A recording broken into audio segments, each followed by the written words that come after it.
మండల party president నా క్యాండిడేచర్కి proposer నేను ప్రపోజర్గా తీసుకొచ్చాను అతను ఈరోజు అని చెప్పి లోపలికి అట్లా వెళ్ళకూడదు.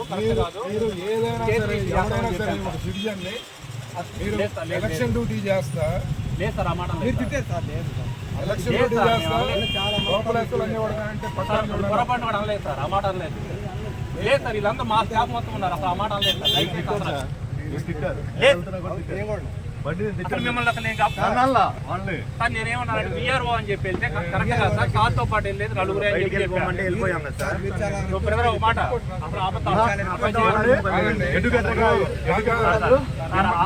మిమ్మల్ని ఎవడో తిట్టకుండా పలానోడు లంజాగోడు కానీ తిట్టాడా అని చెప్పి ఎవడైనా సరే మనిషి అన్నోడు ఎవడని చెబుతాడా?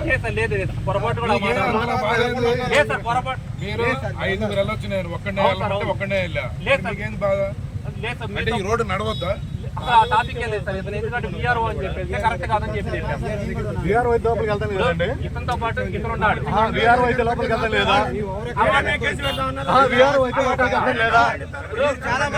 చదువుకున్నారు సార్ దయచేసి ఒక మాట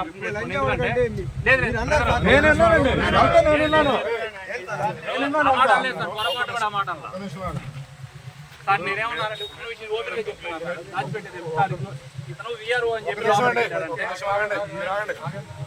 సమస్య మీతో అయితే మీరేమి చెప్పారు మాకు? ఇప్పుడు మేము వచ్చామండి ఇక్కడ, మేము కార్ దిగాను. మీరు రికార్డ్ చేసుకోండి, మనం కంప్లైంట్ కూడా పెట్టాలి. నేను క్యాండిడేట్గా నిన్న టైంకి రాలేకపోయాను, వాళ్ళు వచ్చాను ఓట్ చేయడానికి. మీరేమన్నారు నన్ను? సార్ మీరు నిన్న 5 ఆల్రెడీ వచ్చారు కాబట్టి మీరు ఒక్కరు వెళ్ళండి అన్నారు. నేను ఒక్కడిని వెళ్ళాను లోపలికి. ఓకే నాతో పాటు ఏజెంట్ అతనికి ఆల్రెడీ పర్మిషన్ ఉంది, నాతో పాటు రావట్లేదు.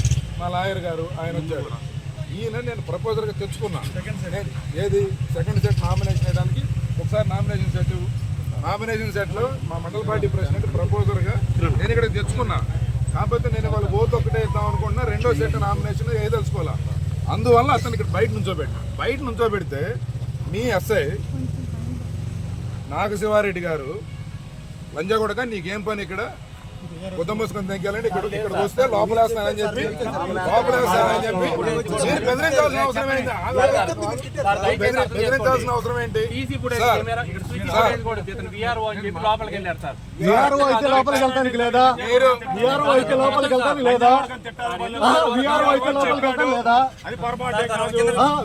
డ్యూటీకి లోపలికి వెళ్తాను లేదా? తిడతారా? డిపార్ట్మెంట్ వాళ్ళు తిడతారా?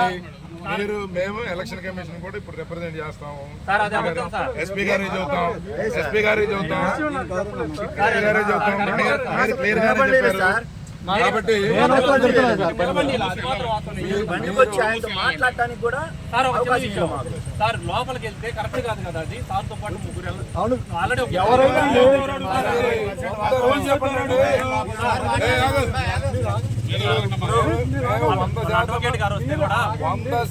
రూల్ ఓబే చేస్తాం. అది కాదు, నీకు బూతులు తిట్టే అధికారం ఎవడొచ్చాడు? నీకు బూతులు తిట్టే అధికారం ఎవడొచ్చాడు అంటే మీ చుట్టూ ముగ్గురు పోలీసులు పెట్టుకోవాలి. ఎవడో లేనప్పుడు బూతులు ఇష్టం వచ్చినట్టు తింటే పడటానికి అనుకున్నావా? చెప్తాను అది అబద్ధం. నేను 10 మంది ఉన్నారు. ఒకటి కాదు, 4, 5 ఉన్నారా? మీరేమన్నా అంత సీరియస్ అవ్వాల్సిన అవసరం ఉంది? ఆ డ్యూటీలో సీరియస్ అవ్వాల్సిన అవసరం ఉంది? మీరు ఎక్కడికి వచ్చారు? ఇక్కడ ఉన్నారు మీరు అడగరాల్సినంత అవసరం ఉంది. మీరు ఎలాగ లంచా కొడకలంత అవసరం ఉంది సార్. అది అబద్ధం సార్. నేను నామినేషన్ చేయడానికి వచ్చా, నా ప్రపోజల్ తెచ్చుకున్నా, నా సెట్ ఇష్టం వచ్చింది చేస్తారా? ఎస్ఐ గారు డ్యూటీలో ఉన్నాడు, ఆ మాట అన్నాడు. మేము కంప్లైంట్ చేయాలి, ఎవరు చేయాలి?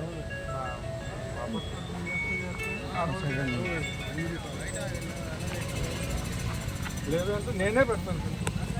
జరిగిన ఫ్యాక్ట్స్ అన్ని పెట్టండి.